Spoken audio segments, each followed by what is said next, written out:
Hello, నేను doctor Nagarjuna Gottipati, international cardiologist, Shreshta hospitals Guntur. మీకు ఎప్పుడైనా సిగరెట్ తాగడం వల్ల హార్ట్ ప్రాబ్లం రావడం, లేకపోతే ఇర్రెగ్యులర్ లైఫ్ స్టైల్ వల్ల హార్ట్ ప్రాబ్లం రావడం అనేది వినుంటారు. కానీ మీకు ఎప్పుడైనా అవగాహన ఉందా? కూర్చుంటే హార్ట్ ప్రాబ్లం రావడం? ఎస్, మీరు విన్నది కరెక్టే.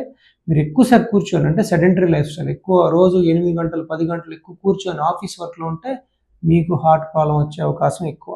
మీకు ఎట్లయితే ఇర్రెగ్యులర్ లైఫ్ స్టైల్ ఉన్నట్టుందో డెఫినెట్గా హార్ట్ ప్రాబ్లం వచ్చే అవకాశం ఎక్కువ. మీరు దీన్ని ఆఫ్సెట్ చేయడానికి డైలీ 1 అవర్ ఎక్సర్సైజ్ కానీ, జాగింగ్ కానీ, స్కిప్పింగ్ కానీ, అంటే ఇక్కడ జరిగే నెగిటివ్ని మీరు కప్పిపుచ్చుకోవాలంటే మీరు ఫిజికల్ ఎక్సర్సైజ్ అది చేయడం, అది వెరీ ఇంపార్టెంట్. చాలామంది ఉంటారు, నేను morning half an hour workout చేశాను, ఎక్సర్సైజ్ చేశాను, నేను డే అంతా కూర్చున్నా పర్లేదు. That is very wrong.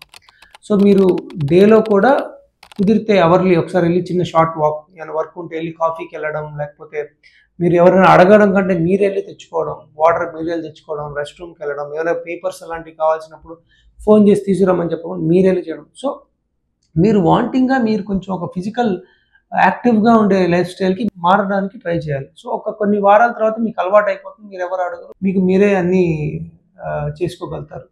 So ఇవన్నీ చేసుకుంటే మీరు ఆ సెడెంటరీ లైఫ్ స్టైల్ నుంచి వచ్చే హార్ట్ ప్రాబ్లమ్స్ని స్కిప్ చేయగలరు. Thank you.